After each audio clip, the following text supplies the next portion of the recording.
कौन कहता है मेरे हबीब आपके इंतकाल के बाद आपका नामो निशान मिट जाएगा? मेरा बंदा जब भी वुजू बनाएगा और वुजू बनाने के बाद जहां मेरी वहदानियत का इकरार करके मेरा नाम लेगा, उस वुजू के बाद की दुआ में वो आपका भी नाम लेगा। अशहदु अल्ला इलाहा इल्लल्लाह कहेगा तो अशहदु अन्ना मुहम्मदन अब्दुहु व रसूलुहु, वो आपके नाम का भी जिक्र करेगा। तो जब तक वुजू बनाया जाता रहेगा तब तक आपका नाम भी लिया जाता रहेगा। कौन कहता है कि आपके इंतकाल के बाद आपका नामो निशान मिट जाएगा? इन्ना अतैना कल कौसर, हमने आपको खैर कसीर से नवाजा है, हमने आपको बहुत सी भलाइयों से नवाजा है। चलिए अजान में भी मेरे नाम के साथ साथ आपका नाम भी लिया जाता रहेगा, लेकिन अजान के बाद की दुआ में जब भी मेरा बंदा दुआ पढ़ेगा मेरा नाम लेगा तो उसी दुआ में आपका नाम भी लेगा। अल्लाहुम्मा रब्बा हाज़िहि दावति ताम्मा व सलातिल काइमा आति मुहम्मदनिल वसीला वल फजीला वबअसहु मकामम महमूदा अल्लज़ी वअदता। माफ कीजिएगा, बुखारी शरीफ की हदीस में यही दुआ नकल की गई है। वद्दरजतिर रफिया का लफ्ज किसी सही हदीस से साबित नहीं है, इसलिए वो मैंने पढ़ा भी नहीं है। बुखारी शरीफ की हदीस में वबअसहु मकामम महमूदा इतनी दुआई है। तो जहां नाम अल्लाह का लिया जा रहा है, अल्लाहुम्मा रब्बा हाज़िहि दावति ताम्मा, जहां रब का नाम लिया जा रहा है, अल्लाहुम्मा कहकर अल्लाह का नाम लिया जा रहा है, वही आती मुहम्मदनिल वसीला, मुहम्मदुर रसूलुल्लाह के नाम का भी तस्करा हो रहा है। ऐ नबी, कौन कहता है आपके इंतकाल के बाद आपका नामो निशान मिट जाएगा? कौन कहता है आपके इंतकाल के बाद आपका दीन और आपका नाम खत्म हो जाएगा? जब तक अजान होती रहेगी और अजान के बाद दुआ पढ़ी जाती रहेगी, आपका नाम भी लिया जाता रहेगा। आइए अब नंबर आता है नमाज का। अंदर दाखिल हुए मस्जिद में, अल्लाहु अकबर कहकर आपने नमाज शुरू कर दी, अल्लाह का नाम लिया, अल्लाहुम्मा बारिक बैनी व बैन खताया दुआ पढ़ी, सुब्हानक अल्लाहुम्मा व बिहम्दिका व तबारक अस्मुका दुआ पढ़ी, अल्हम्दुलिल्लाहि रब्बिल आलमीन अर्रहमानिर रहीम मालिकी यौमिद्दीन। आपने अल्लाह की वहदानियत और उसकी रुबूबियत का इकरार किया। रुकू में गए तो सुब्हान रब्बियल अज़ीम या सुब्हानक अल्लाहुम्मा रब्बना व बिहम्दिका अल्लाहुम्मा इग़फिरली। आपने अल्लाह की तस्बीह बयान की और मग़फ़िरत तलब की। जहां आप अल्लाह का नाम ले रहे हैं, अल्लाह कहता है मेरे बंदो, आए मोहम्मद सल्लल्लाहु अलैहि वसल्लम, आए मेरे हबीब, कौन कहता है आपका नामो निशान मिट जाएगा? जब तक दुनिया में मेरी इबादत होती रहेगी, नमाज पढ़ी जाती रहेगी और नमाज में मेरा बंदा मेरा नाम लेगा, तो नमाज खत्म करने से पहले, नमाज में सलाम फेरने से पहले, नमाज कंप्लीट करने से पहले अत्तहियात में बैठकर वो आपका नाम भी लेगा। अशहदु अन्ना मुहम्मदन अब्दुहु व रसूलुहु और दरूद शरीफ पढ़ेगा तो आपका नाम भी लेगा। अल्लाहुम्मा सल्ली अला मुहम्मद, अल्लाहुम्मा बारिक अला मुहम्मद। तो आप जब तक नमाज पढ़ी जाती रहेगी और मेरा नाम लिया जाता रहेगा, तब तक आपका भी नाम लिया जाता रहेगा।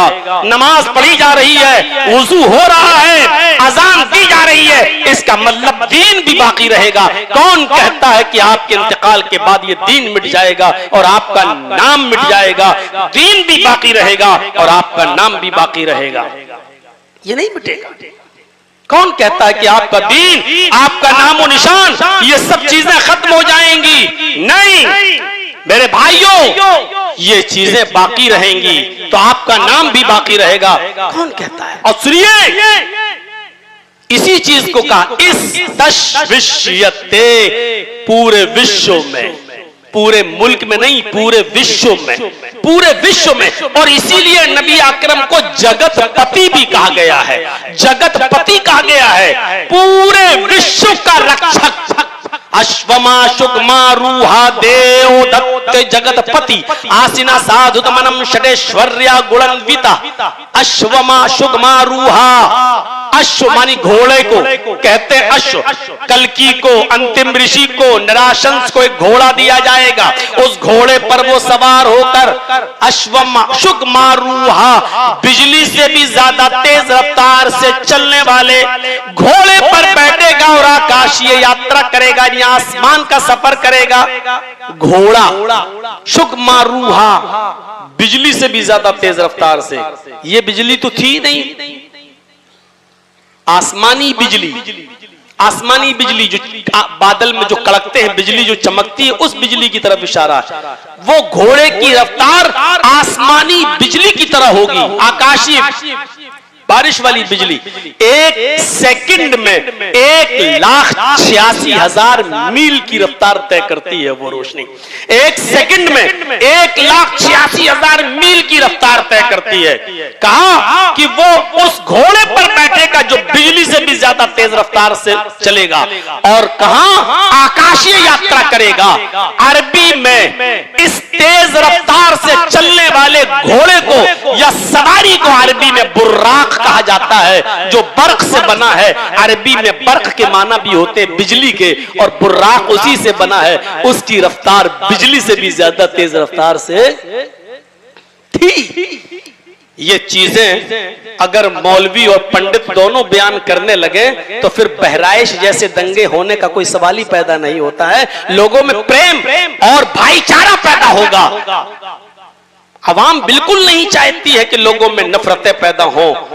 ये सिग्नल कहां से दिए जाते हैं, ये ग्रीन लाइटें कहां से मिलती हैं? यहां जो बैठे हैं न वो बेवकूफ हैं, न हम बेवकूफ हैं, न हमारे खोपड़ियों में भैंस का गोबर भरा हुआ है, और न ये हिंदुस्तान की आवाम के जहनों में गोबर भरा हुआ है।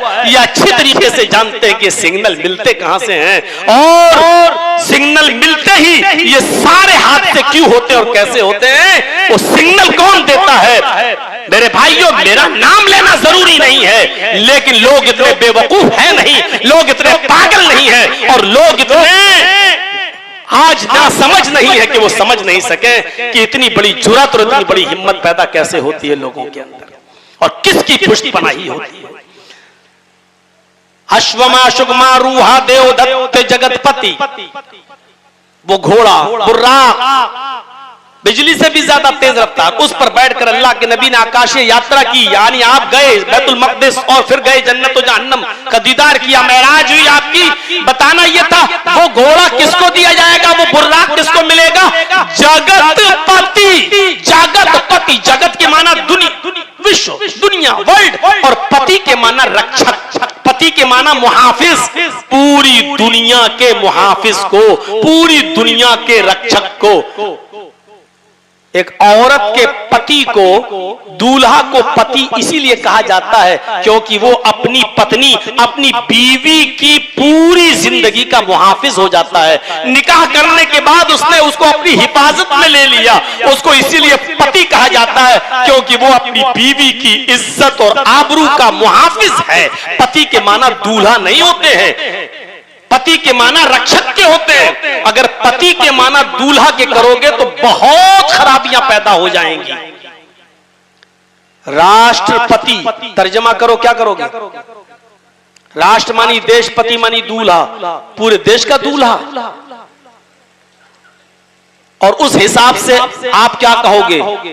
हमारे देश की इस वक्त की राष्ट्रपति को तो राष्ट्रपत्नी कहना चाहिए, लेकिन नहीं, क्योंकि वो पूरे राष्ट्र की मुहाफिज हैं, रक्षक हैं, इसलिए पति ही का शब्द इस्तेमाल किया जाएगा। कभी कहा जाता ना लखपति है यार वो आदमी, करोड़पति है वो आदमी। तो लखपति और करोड़पति का मतलब क्या है? 1 लाख औरतों का दूल्हा, 1 करोड़ औरतों का दूल्हा नहीं, 1 करोड़ रुपए का मुहाफिज। लखपति, लाखों रुपए का मुहाफिज। सेनापति, क्या तर्जमा करोगे? सेना का दूल्हा, सेनापति, पूरी सेना का मुहाफिज। तो पति के माना क्या होते हैं? मुहाफिज के। जगतपति, अंतिम ऋषि के लिए, मोहम्मदुर रसूलुल्लाह के लिए, निराशंस के लिए क्या जुमला इस्तेमाल हुआ? जगतपति, पूरी दुनिया का मुहाफिज, पूरी दुनिया का रक्षक। और हिफाजत तभी होती है जब किसी के अंदर रहम का जज्बा हो। जर्जीस के अंदर से रहम निकाल लिया जाए, मेरे भाइयों, अपने घर को आग लगा देगा क्योंकि रहम नहीं है। अपनी बीवी को जला के मार डालेगा क्योंकि रहम नहीं है। अपने बच्चों को कत्ल कर देगा क्योंकि रहम नहीं है। रहम जिसके अंदर होगा वही रक्षक होगा।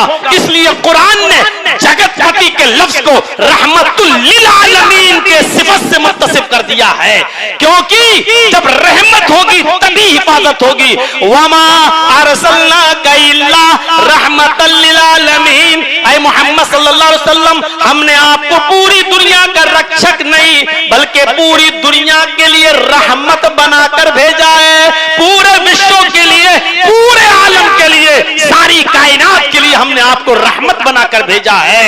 आप बेवाओं के लिए भी रहमत, यतीमों के लिए भी रहमत, गरीबों के लिए भी रहमत, मिस्कीनों के लिए भी रहमत, आप इंसानों के लिए भी रहमत, जानवरों के लिए भी रहमत, बूढ़ों के लिए भी रहमत, बच्चों के लिए भी रहमत, हैवानात और नबातात और जमादात के लिए भी रहमत, आप कैदियों के लिए भी रहमत, आप गैर मुस्लिमों के लिए भी रहमत।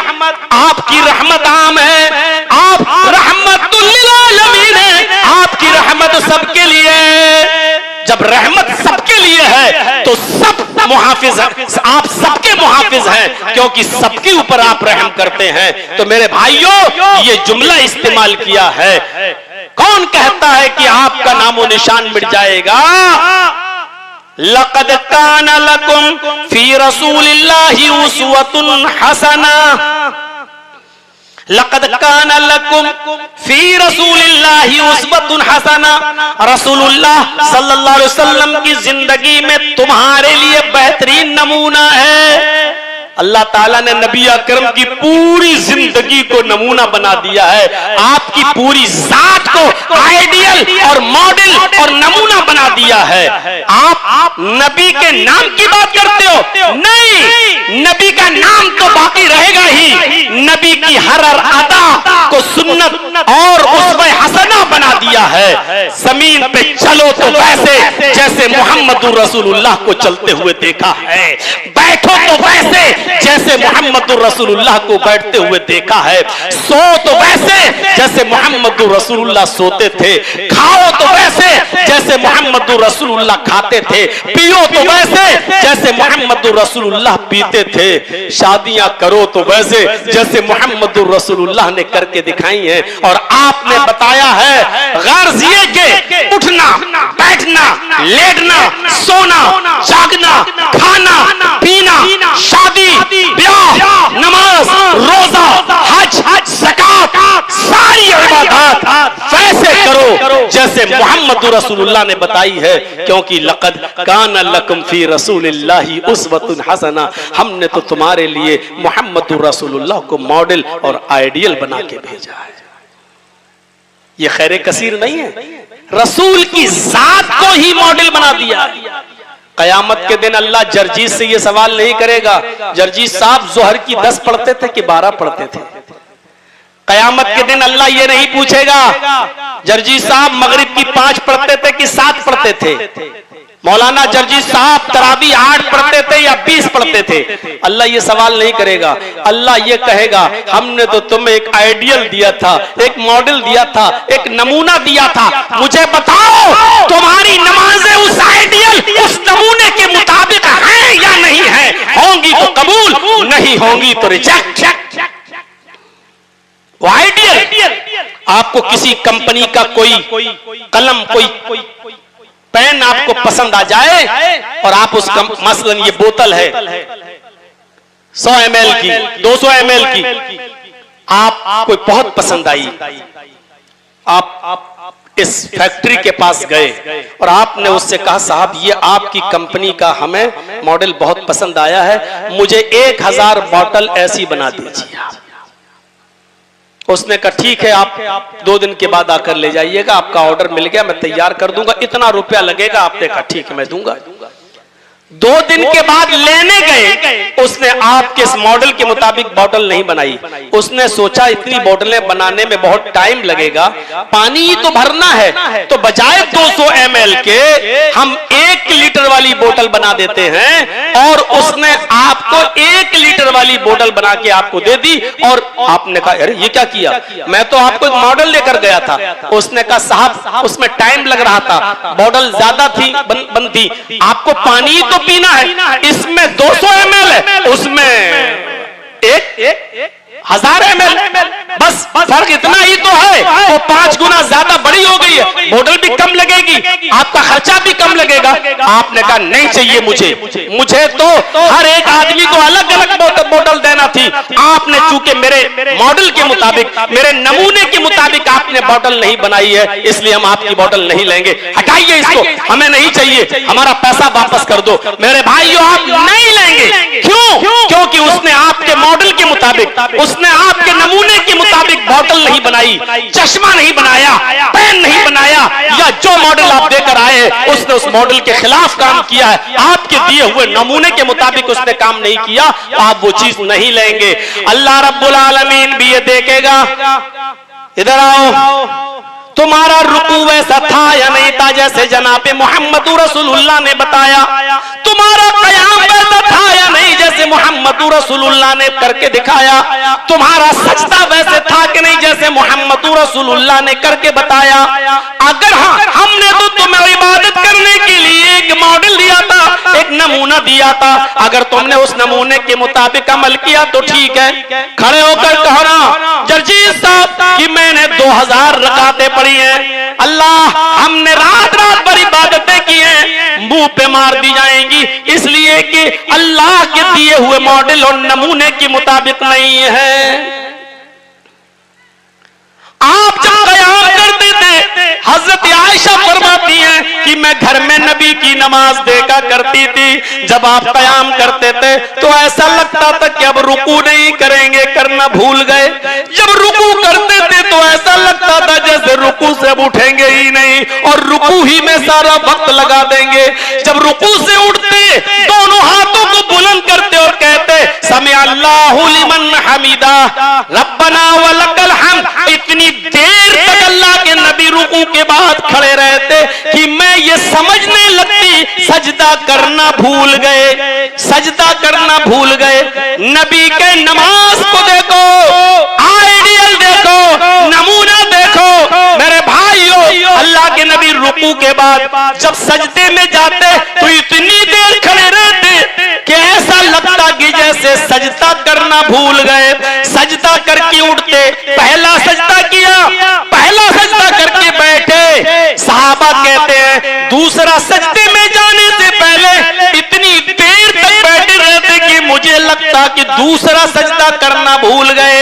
हम अपनी नमाजों का जरा जायजा लें। समी अल्लाहु लिमन हमीदा, अल्लाहु अकबर, कौवे की चोंचों वाली और ठेंगों वाली नमाजों पर हम गौर करें और फिर हम लड़ाई लड़ें। मेरे भाइयों, आए नबी कौन कहता है कि आपका दीन मिट जाएगा और आपका नामो निशान मिट जाएगा? जब तक इबादतें भी आपके तरीके के मुताबिक ना हो, इबादत मेरी लेकिन तरीका आपका, जब तक मेरा बंदा मेरी इबादत आपके बताए हुए तरीके के मुताबिक नहीं करेगा तब तक उसकी नमाज भी नहीं होगी।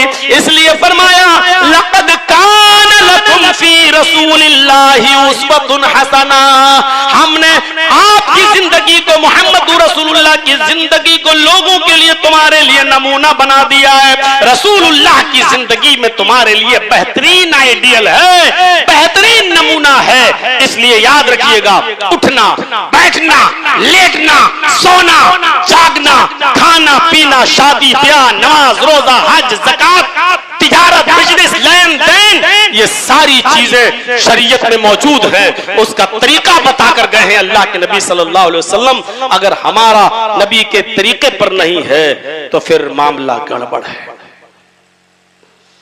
मामला गड़बड़ है। बैठी हुई हैं आज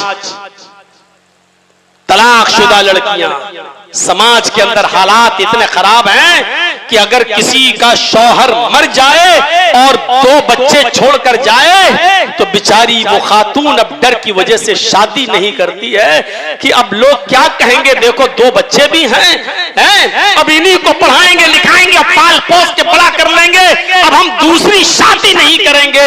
क्यों? समाज के डर से, मुआशरे के डर से वो बैठी रहती है, लेकिन दूसरी शादी करने के लिए उसका ज़मीर तैयार नहीं होता है। उसके पास जज्बात हैं, उसके पास इरादे हैं, वो जानती है कि दूसरी शादी मेरे लिए बेहतर है, लेकिन जानती है अगर कर लेंगे तो समाज क्या कहेगा, सोसाइटी क्या कहेगी।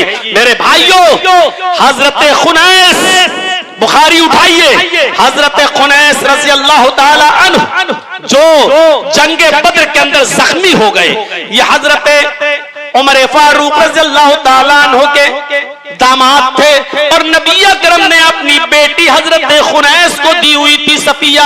हजरत उमर ने अपनी बेटी सफिया हजरत खुनैस को दी हुई थी। जंगे बदर में जख्मी हो गए और फिर इस जख्म की ताब ज्यादा न ला सके और इसी बीमारी में उनका इंतकाल हो गया। जैसे हजरत खुनैस का इंतकाल हुआ और हजरत सफिया की इद्दत खत्म हुई तो हजरत सफिया के निकाह की फिक्र हजरत उमर फारूक को हुई। जिस वक्त हजरत सफिया के शौहर खुनैस इंतकाल किए, उस वक्त हजरत सफिया की उम्र कितनी थी, जरा गौर कीजिएगा, कितनी थी? 21 साल, 21 ईयर्स, सिर्फ 21 साल। उनकी शादी की फिक्र हुई हजरत उमर फारूक को। उमर फारूक रज़ी अल्लाह ताला अन्हु चाहते तो उनकी बेटी के लिए बड़े से बड़े रिश्ते मिल सकते थे, अच्छे से अच्छे रिश्ते मिल सकते थे, लेकिन हजरत उमर फारूक ने बड़े दौलतमंद और अमीर रिश्ते को तरजीह नहीं दी, बल्कि अपनी बेटी के लिए हाथ मांगा तो किससे? हजरत उस्मान गनी रज़ी अल्लाह ताला अन्हु से कहा, उस्मान तुम तो जानते ही हो कि सफिया बेवा हो गई है, खुनैस इंतकाल कर गए हैं, मुझे अपनी बेटी के निकाह की फिक्र है, क्या तुम मेरी बेटी के साथ निकाह करोगे? हजरत उस्मान गनी ने जो जवाब दिया वो जवाब ये था कि मुझे कुछ मोहल्लत दीजिए, कुछ सोचने समझने का टाइम दीजिए। कुछ दिनों के बाद हजरत उमर ने फिर उस्मान से पूछा, उस्मान क्या हुआ, तुमने कुछ दिन का टाइम मांगा था, मेरी बेटी सफिया से निकाह के बारे में तुम्हारा क्या इरादा है? हजरत उस्मान कहते हैं उमर फारूक से कि उमर इरादा नहीं हो पा रहा है, मशवरा भी किया लोगों से और मैंने भी गौर किया तो अभी कोई इरादा नहीं बन पा रहा है, यानी मैं निकाह करने के लायक नहीं, मैं निकाह नहीं कर सकता। हजरत उमर फारूक ने कहा कोई बात नहीं। अब हजरत उमर फारूक ने अपनी बेटी के लिए दूसरी बार जिसके सामने जबान खोली, जरा गौर से सुनिएगा, आपने वो जबान खोली हजरत अबू बकर सिद्दीक से।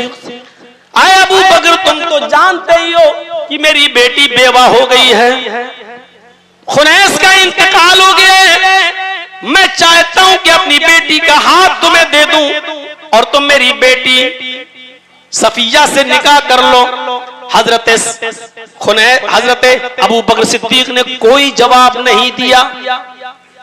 हजरत उमर कहते उस्मान गनी के इनकार से मुझे इतनी तकलीफ नहीं हुई, उस्मान गनी के इंतकाल से मुझे इनकार से इतनी तकलीफ मुझे नहीं हुई जितना अबू बकर की खामोशी से मुझे तकलीफ हुई। उन्होंने कुछ नहीं, ना हाँ ना ना, खामोश होकर चले गए। कुछ दिनों के बाद जनाब मोहम्मद रसूलुल्लाह सल्लल्लाहु अलैहि वसल्लम का पैगाम आ गया हजरत उमर से कि आपकी बेटी सफिया बेवा हो गई और मैं आपकी बेटी सफिया से निकाह करना चाहता हूं। हजरत उमर ने खुशी खुशी अपनी बेटी सफिया का निकाह मोहम्मद रसूलुल्लाह सल्लल्लाहु अलैहि वसल्लम के साथ कर दिया। मैं बताना ये चाहता हूं, बेटी की उम्र कितनी है? 21 साल। बेटी के लिए अमीर रिश्ते भी मिल सकते हैं, दौलतमंद भी मिल सकते हैं, लेकिन हजरत उमर अपनी बेवा बेटी के लिए दौलतमंद रिश्ते की फिक्र नहीं कर रहे, बल्कि बल्कि अपनी बेटी की उम्र 21 साल, उसका कुफ भी नहीं ढूंढ रहे हैं कि 25 साल का लड़का मिल जाए, 26-28 साल का मिल जाए।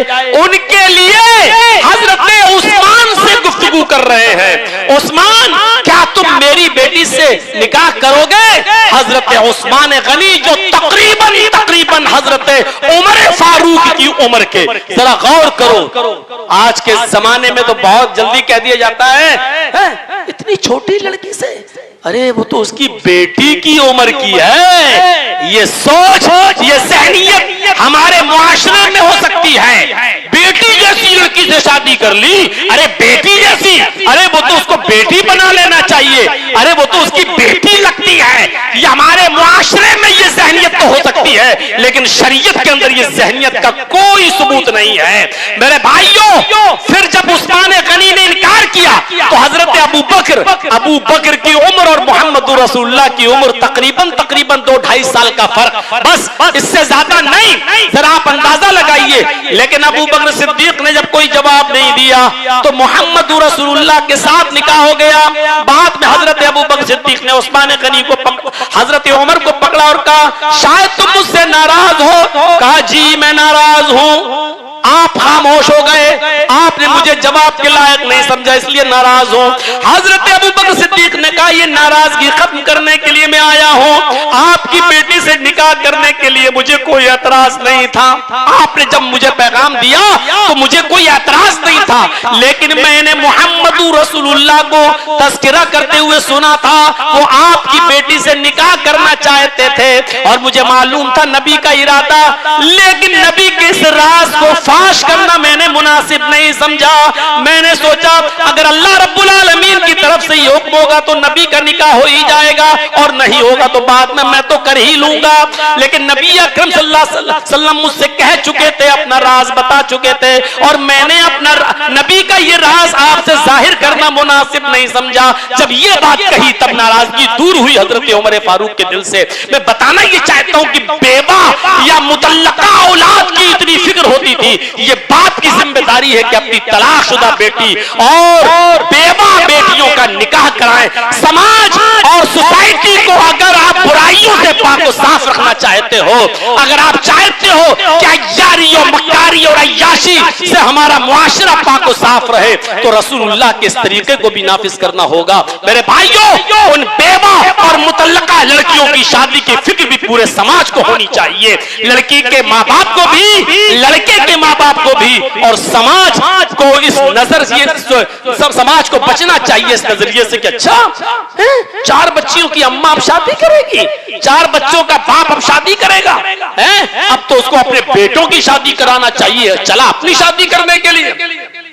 हजरत अब्दुल्लाह इब्ने उमर फरमाया करते थे, अगर मुझे ये पता चल जाए मेरी बीवी का इंतकाल हो जाए और कोई न रहे, और मुझे ये पता चल जाए कि मैं 15 दिन भी जिंदा रहूंगा और 15 दिन के बाद मेरा इंतकाल हो जाए, तो इस 15 दिन के लिए भी मैं तन्हा नहीं रहूंगा। मैं इन 15 दिनों के लिए भी एक नेक लड़की का इंतखाब करके उससे शादी करूंगा, उसको बीवी बना के लाऊंगा, भले ही 15 दिन बाद मेरा इंतकाल हो जाए, क्योंकि मैं चाहूंगा कि अल्लाह से जब मिलूं तो पाक और साफ हालत में मिलूं, ताहिर और मुतहिर की हालत में मिलूं, पाक और साफ हालत में मिलूं। अगर मुझे ये पता चल जाए कि 15 दिन भी मैं जिंदा रहूंगा, तब भी मैं निकाह कर लूंगा, क्योंकि अल्लाह ताला से पाक और साफ मिलना है तो शादीशुदा होकर इंतकाल करो। कैसा लग रहा है हमारा मुआशरा? अब कैसा लग रहा है कुरान और हदीस की रोशनी में हमारी सोसाइटी? जरा गौर करो मेरे भाइयों। तो जिस तरीके से नबी की पूरी जिंदगी आइडियल है, नमूना है, उसी तरीके से नबी की जिंदगी के सारे आमाल नमूना है।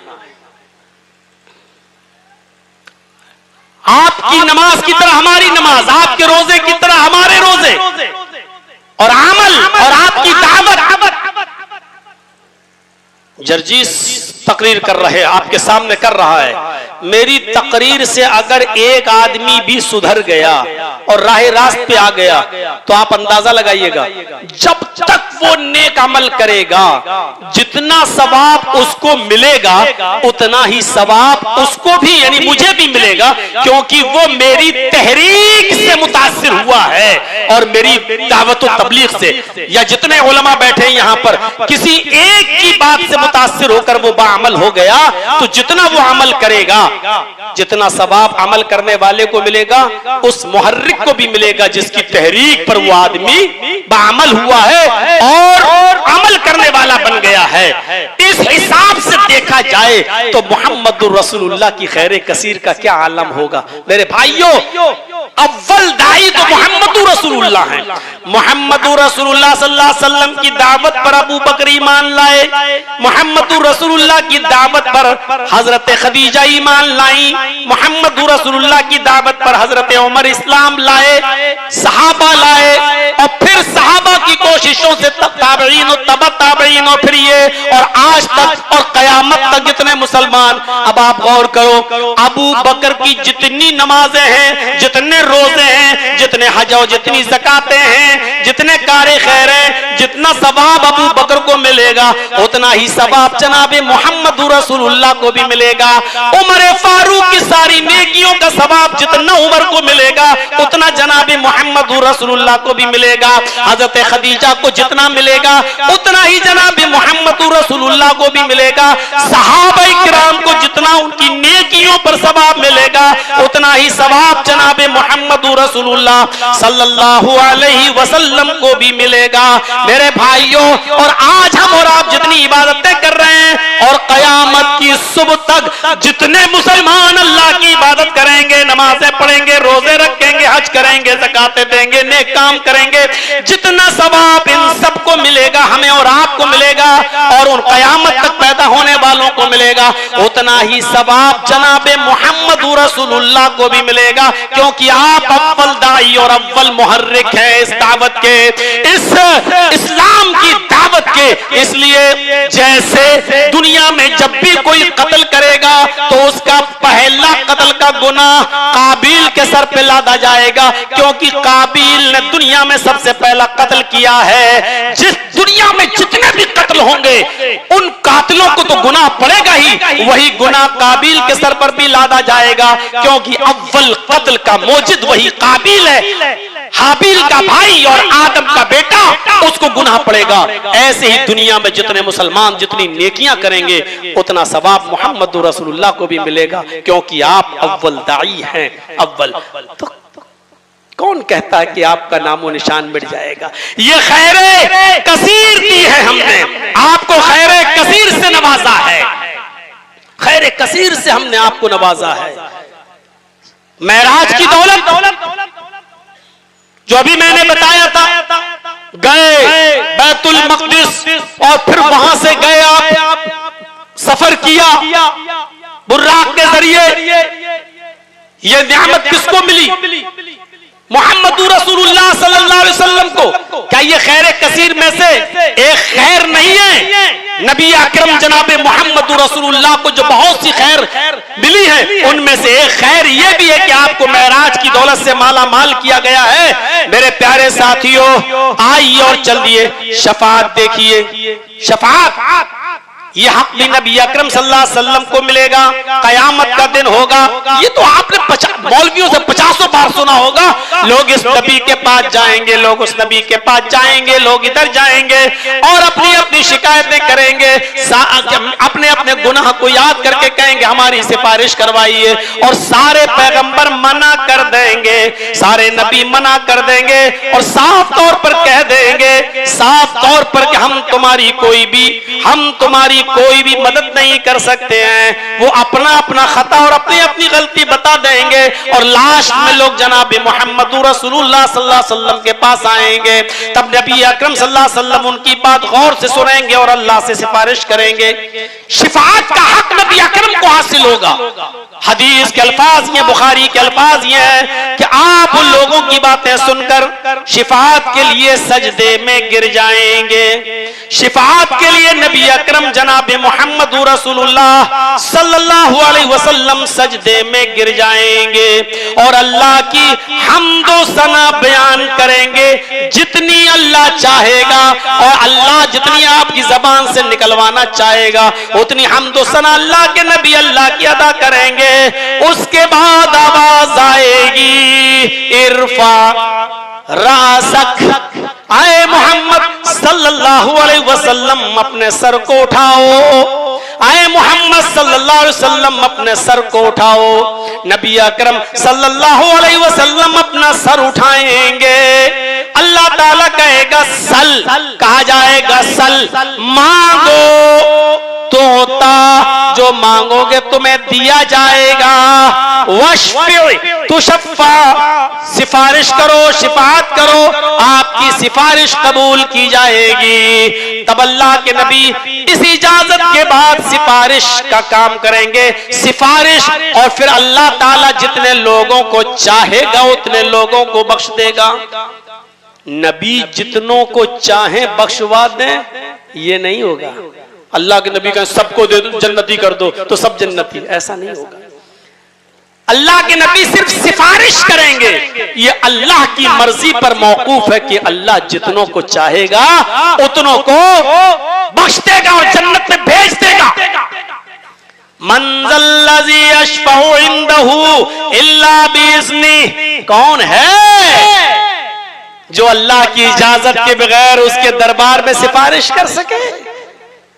कहते रहो नमाज पढ़ो न पढ़ो, रोजा रखो न करो, न रखो, हज करो न करो, कुछ नहीं। हम तो जिस मौलवी को मानते हैं वो मौलवी हमें भाग दौड़ के अल्लाह के अजाब से बचा लेगा। हम तो जिसके हाथ पर बैत किए हुए हैं वो भाग दौड़ के हमको अल्लाह के अजाब से बचा लेगा। बड़े बड़े अंबियाए किराम का हाल देख रहे हो क्या होगा, और तुम बड़ी आसानी से कह देते हो कि हम जिसको मानते हैं वो हमें भाग दौड़ के बचा लेगा। और एक सोशल मीडिया पर देखो एक पागल मौलवी किस तरीके से लफाजी हाँकता है, किस तरीके से वो हाँक रहा है? नमाजी गुमराह हो सकता है, हाजी गुमराह हो सकता है, रोजेदार गुमराह हो सकता है, लेकिन भला का मुरीद, भला का मानने वाला गुमराह नहीं हो सकता। और ऐसे आदमी को कब्र में फरिश्ते भी हिसाब किताब नहीं लेंगे। वो इतना कहेगा, तुम जानते हो मैं किसका मुरीद हूं? फरिश्ते मारे डर के भाग जाएंगे जब गौसे पाक का नाम सुनेंगे। हिसाब किताब दे, अच्छा उसके मुरीद हो, भाग जाएंगे फरिश्ते। नहीं साहब, अब्दुल कादिर जिलानी रहमतुल्लाह अलैह उनके मुरीद हो तो वो तो नहीं, तुम्हारा हिसाब किताब ही हम नहीं लेंगे। कैसी कैसी लफ्ज़ी हाँक रहा है वो आदमी, और पता नहीं सुनने वाले भी कहते सुभान अल्लाह। हमें बोलने वालों पर अफसोस नहीं होता है, वो तो बेचारा हराम के टुकड़े खा खा कर उसकी अकल वैसी हो चुकी है। मुझे सुनने वालों पर अफसोस होता है, कैसे सुन कैसे लेते हैं, ऐसी खुराफातें उसकी जबान से कैसे अच्छी लगती हैं और सुन लेते हैं। अल्लाह भी किसी से हिसाब नहीं लेगा। अगर वो कह दे कि अल्लाह तू मेरा क्या हिसाब ले रहा है, मैं तो गौस पाक का मुरीद हूं, अल्लाह कहेगा जा सीधे जन्नत में। ऐसी बातें सुनना कैसे लोग दोबारा कर लेते हैं, शर्म नहीं आती। यहां नबी अकरम सल्लल्लाहु अलैहि वसल्लम अपनी बेटी अपनी लख्ते जिगर से कह रहे हैं, या फातिमा बिन्त मुहम्मद अनक़िज़ी नफ्सकी मिनन नार, मेरी बेटी अपने आप को जहन्नम से बचा ले। अनक़िज़ी नफ्सकी मिनन नार, अपने आप को जहन्नम से बचा। उसके बाद जुमले पर गौर करो, सलीनी मिन माली माशित, मेरे माल में से जो चाहे मुझसे ले ले। बहुत से लोग कहते हैं अल्लाह के नबी देखो मालिकुल मुल्क मुख्तार कुल थे, कह रहे ना कि जो चाहो ले लो। मिम माली की कैद लगी, मिम माली, मेरे माल में से जिसका मैं मालिक हूं, जितना मेरे पास है उसमें से जो चाहे दुनिया में तू मुझसे ले ले। इन्नी ला उग़नी अन्की मिनल्लाहि शैआ, कयामत के दिन में तेरे कोई काम नहीं आऊंगा, अल्लाह के अज़ाब से मैं तुझे नहीं बचा सकता।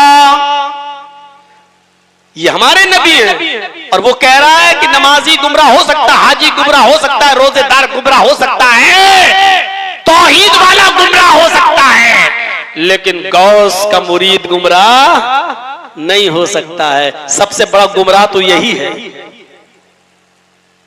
कैसे इतनी हिम्मत पड़ जाती है इतने बड़े जुमले अदा करने की ताकत कैसे इनके अंदर आ जाती है बोलते हुए। कम से कम ये क्यों नहीं सोचते अल्लाह कहीं मेरी जबान गुम ना हो जाए, ये कट के जमीन पर न गिर जाए, जमीन न धस जाए, हम इसके अंदर समा न जाए।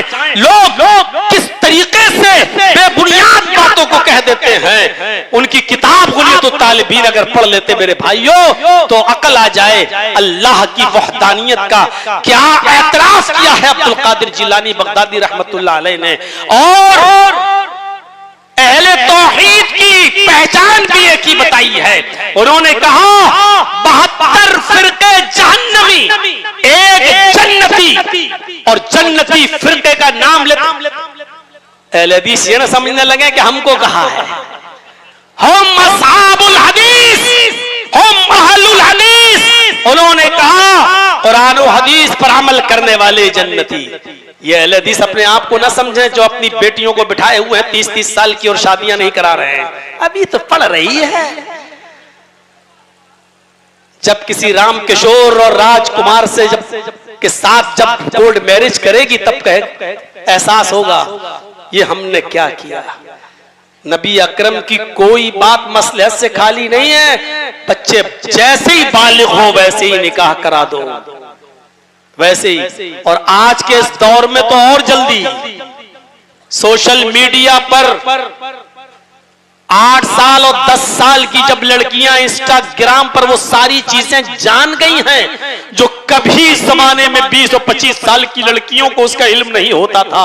आज 8 साल और 10 साल की लड़कियों को उन चीजों का इल्म जब होने लगे तो मेरे भाइयों गौर करो, फिर आप ऐसे दौर में 25 और 30 साल तक अपनी बेटियों को बिठाएं और उनका निकाह न कराएं, ये आप खुद दावत दे रहे हैं फितने की तरफ, खुदा फितने की तरफ ढकेल रहे हैं अपने बेटे और बेटियों को। मैं जानता हूं कि मेरी तकरीरों की कटिंग करके ये गोदी मीडिया के वो चैनल वाले जो किसी की डाली हुई हड्डियों पर कुत्तों की तरह पलते हैं वो कटिंग कर करके देंगे और काट काट के पेश करेंगे, जैसे बहन वाली क्लिप काट काट के पेश कर रहे हैं कि देख मौलवी जर्जीस कितना बेवकूफ मौलवी है, पागल, जो कहता बहन और बेटी के साथ निकाह न करने वाला बेवकूफ और पागल है। किस तरीके से काट काट के पेश कर रहे हैं, जबकि उसकी खोपड़ी में इतनी अकल नहीं है कि वो ये सोच ले कि क्या दुनिया में कोई पागल से पागल मौलवी भी ये कहेगा कि बहन और बेटी के साथ निकाह करना जायज है। अरे हमने तो फिरक़े करामता और फिरक़े बातनिया के लीडर का एक कौल नकल किया था, उसने कहा है अगर हर काम को अकल पर चलाना शुरू कर दो तो बहन और बेटी के साथ भी इंसान निकाह करना शुरू कर देगा।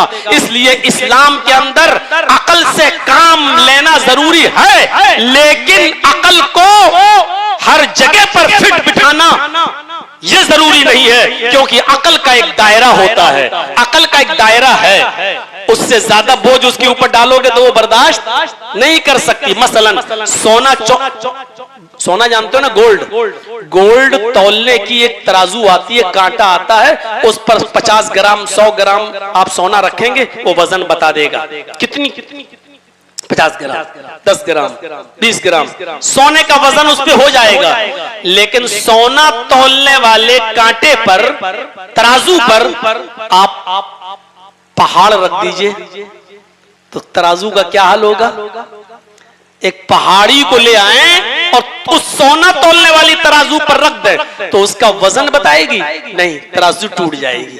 क्यों? क्योंकि आपने उस वजन करने वाली तराजू पर उसकी लिमिट से ज्यादा बोझ उसके ऊपर आपने डाल दिया है।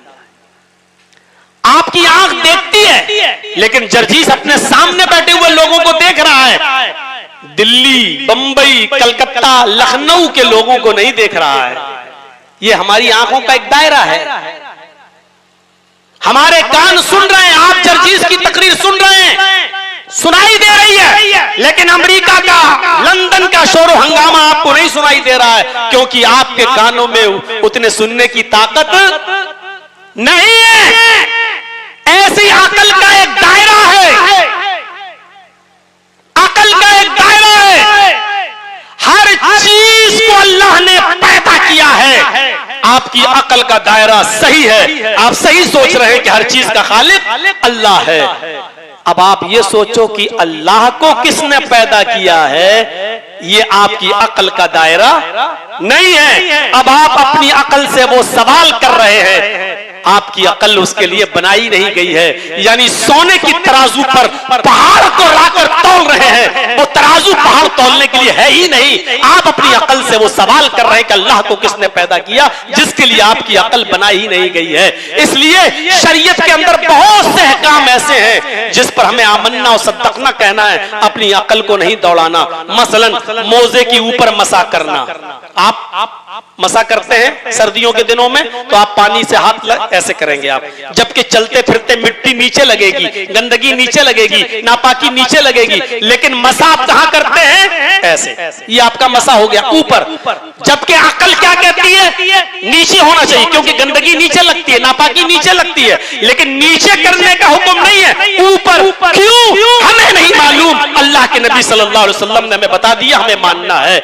लड़का लड़की दोनों मां के पेट से पैदा होते हैं। पैदा होने के बाद लड़का अगर पैदा हुआ है और दूध पीता अपनी मां का, तो उसके पेशाब पर सिर्फ छींटा मारा जाएगा। लेकिन लड़की चाहे कितनी छोटी हो, चाहे वो दूध ही क्यों ना पीती हो अपनी मां का, अगर वो पेशाब कर देगी तो लड़की का पेशाब धोया जाएगा।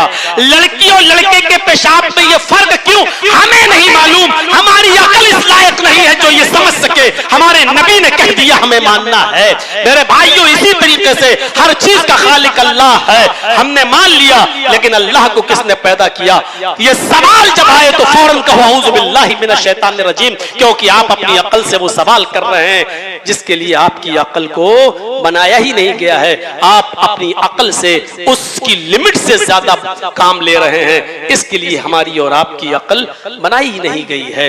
इसलिए इतना याद रखिए, अकल का भी एक दायरा होता है, अकल का भी एक दायरा। तो अल्लाह के नबी जनाब मोहम्मद रसूलुल्लाह सल्लल्लाहु अलैहि वसल्लम सिफारिश कराएंगे।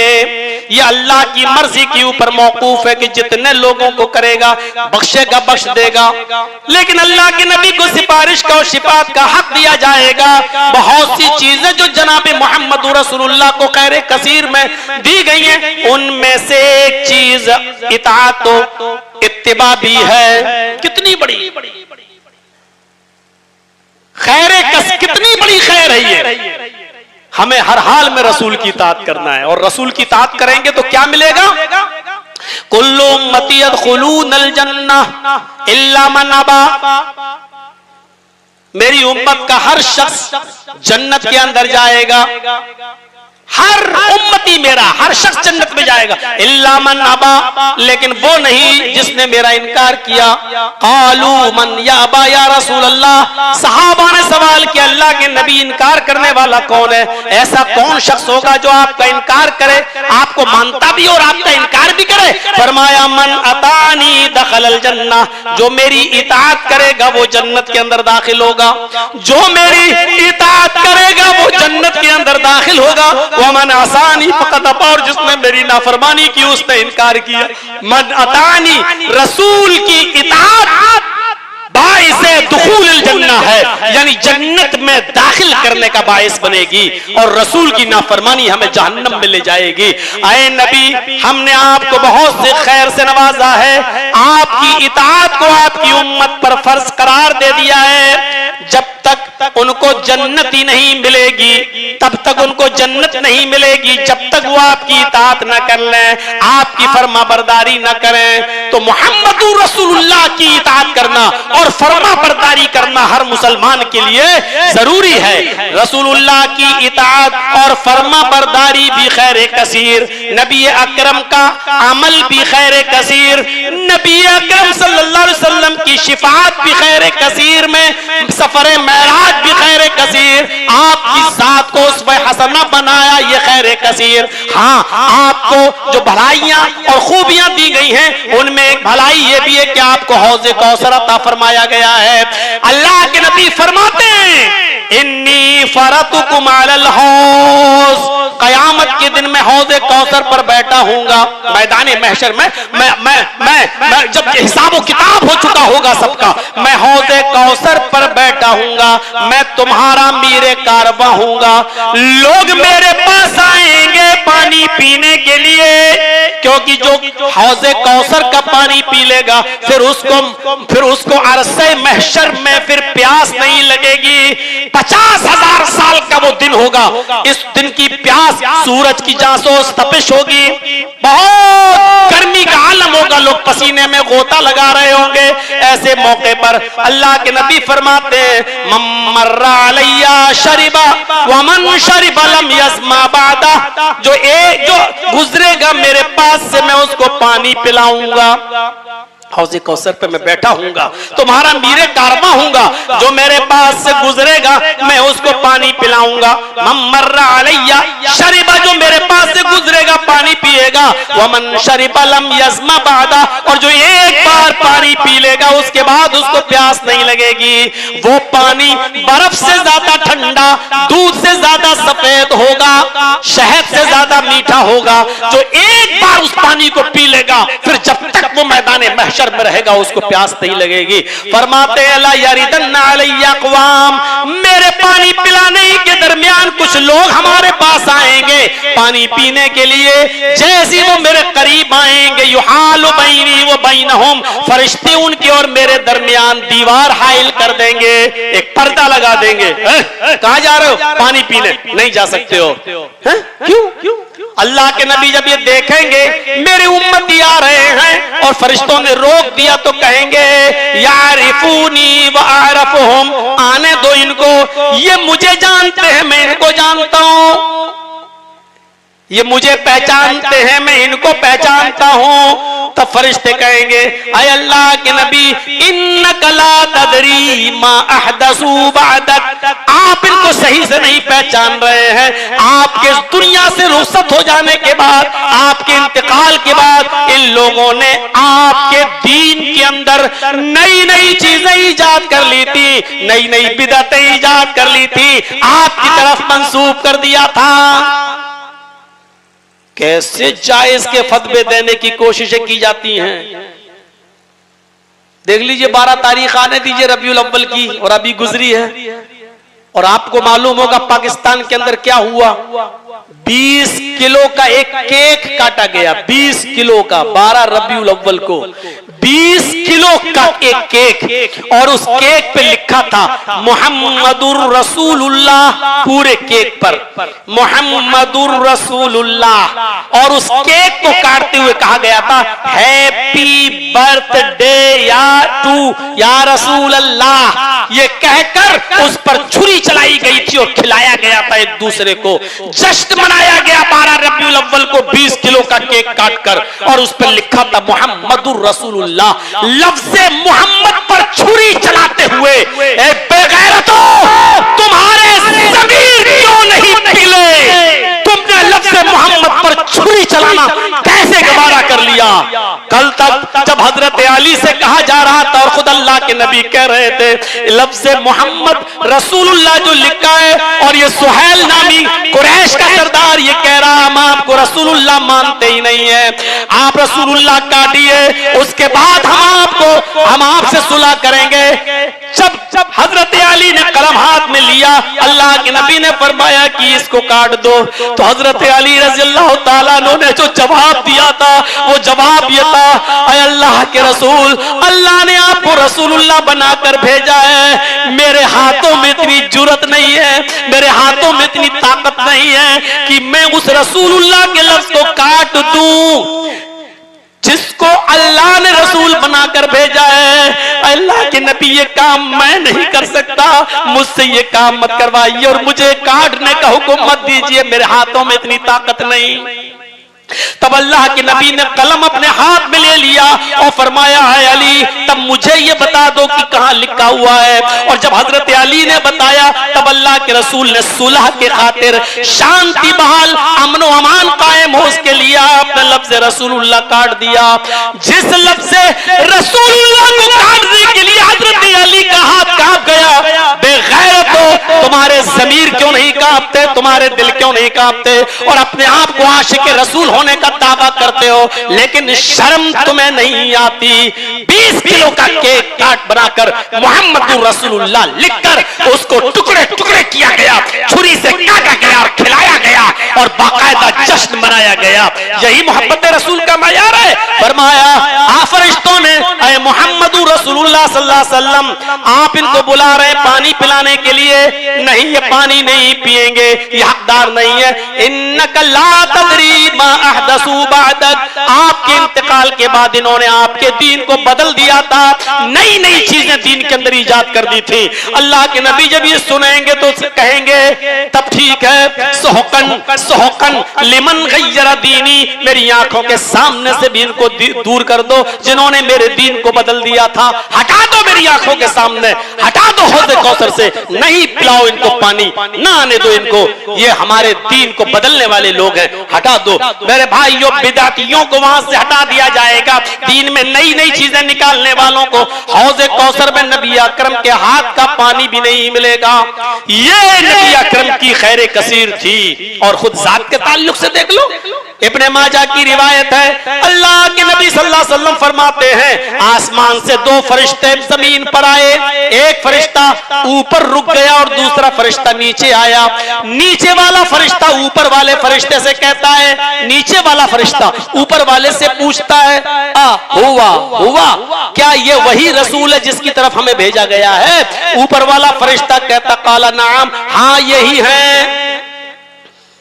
फिर ऊपर वाला फरिश्ता कहता, जिन्हु बिरजुलिन मिन उम्मतिही, तराजू लायो, इस शख्स को तराजू के एक पल्ले पर रखो और दूसरे पल्ले पर इसकी उम्मत के एक आदमी को रखो और तराजू उठाकर देखो कौन भारी है।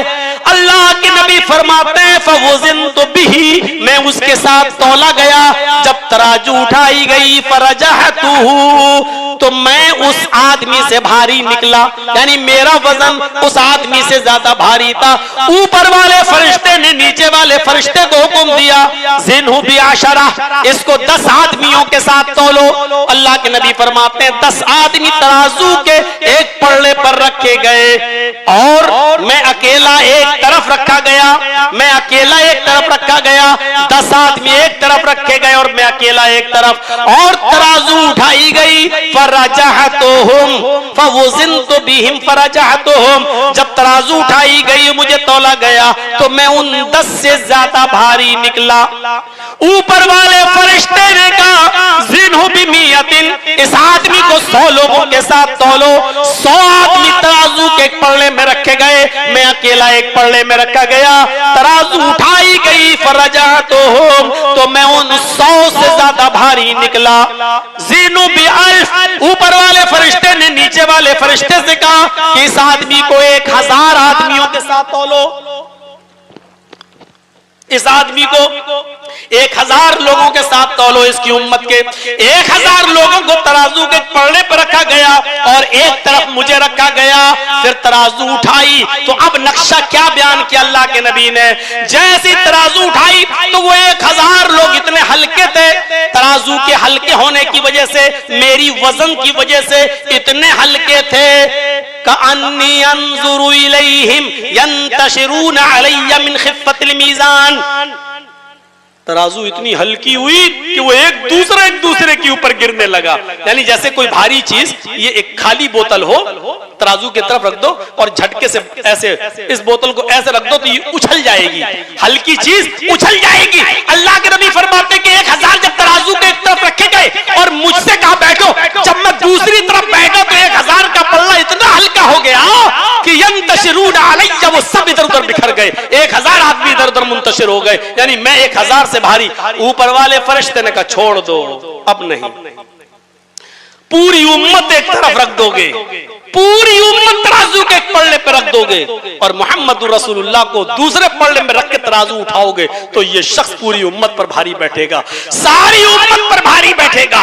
ये खैर कसीर है, उसकी एक भलाई है जो मोहम्मद रसूलुल्लाह को दी गई। और इससे यह मसला भी निकलता है, जिस तरह नबी अकरम पूरी उम्मत पर सबसे भारी, इसी तरीके से नबी की नमाजें पूरी उम्मत की नमाजों से सबसे भारी, उनके रोजे पूरी उम्मत के रोजों से भारी, उनकी सारी इबादतें आम लोगों की इबादतों से भारी। इसी तरीके से जिस तरह नबी का वजन पूरी उम्मत में सबसे भारी, इसी तरीके से नबी की एक नमाज एक तरफ रख दी जाए और पूरी दुनिया के पीरों, वलियों, मुहद्दिसों, मौलवियों और तमाम लोगों की इबादत तराजू के पल्ले पर रख दी जाए और फिर तराजू उठाई जाए तो अल्लाह की कसम सारी दुनिया के पीर, सारी दुनिया के वली, सारे दुनिया के मुहद्दिस, सारी दुनिया के मौलवी और सारी कायनात के लोगों की इबादतें मिलकर भी मोहम्मद रसूलुल्लाह की एक वक्त की इबादत के मुकाबले में उसके बराबर नहीं हो सकती हैं। ये मकाम है जनाबे मोहम्मद रसूलुल्लाह का। अब भी अगर ये कहो कि हम रसूल को नहीं मानते तो तुम्हारी अक्ल में भैंस का गोबर ही हो सकता है। मेरे प्यारे साथियों, और क्या कहा जाए, हम तो कहते ही है नमाज वैसे पढ़ो जैसे मोहम्मद रसूलुल्लाह पढ़ते हैं, हम तो कहते ही है कि रोजा वैसे रखो जैसे नबी अकरम को रखते हुए देखा है। हमारा तो कहना ही यही है कि अपनी पूरी जिंदगी में आइडियल, मॉडल और नमूना अगर बनाना है तो बनाओ जनाबे मोहम्मद रसूलुल्लाह सल्लल्लाहु अलैहि वसल्लम को। सीरत तैयबा के ताल्लुक से 2.25 घंटे का ये खिताब इतना ही काफी है। मेरे प्यारे साथियों, मुझे उम्मीद है कि इंशाअल्लाह आप इस खिताब से एक इबरत हासिल करके निकलेंगे और नबी अकरम के मकाम और मर्तबे को समझकर यहाँ से जाएंगे और जिंदगी में इनकलाब पैदा करेंगे। हम अपनी माओ, बहनों और बेटियों के बारे में भी सोचेंगे, समाज के बारे में भी सोचेंगे और अपने समाज में नबी अकरम सल्लल्लाहु अलैहि वसल्लम की जिंदगी को उसवे हसना बनाने के लिए प्रचार करेंगे और लागू करने की कोशिश करेंगे। अल्लाह से दुआ करता हूं कि बारे इलाह हमारी जिंदगी में रसूल की मोहब्बत पैदा फरमा दे, रसूल की इताअत करने की तौफीक अता फरमा, नबी की इत्तिबा करने की तौफीक हमें अता फरमा, रसूलुल्लाह की पूरी जिंदगी को हमें आइडियल और मॉडल और नमूना बनाने की तौफीक अता फरमा। ऐ अल्लाह, रसूलुल्लाह सल्लल्लाहु अलैहि वसल्लम की जिंदगी के मुताबिक और बताए हुए तरीके के मुताबिक हमें जिंदगी गुजारने के तरीके पर हमें जिंदगी गुजारने की तौफीक अता फरमा। इलाहुल आलमीन, जब तक तू हमें जिंदा रख, इस्लाम पे हमें जिंदा रखना और जब हमारा खात्मा हो तो ईमान पर हमारा खात्मा फरमाना। वमा अलैना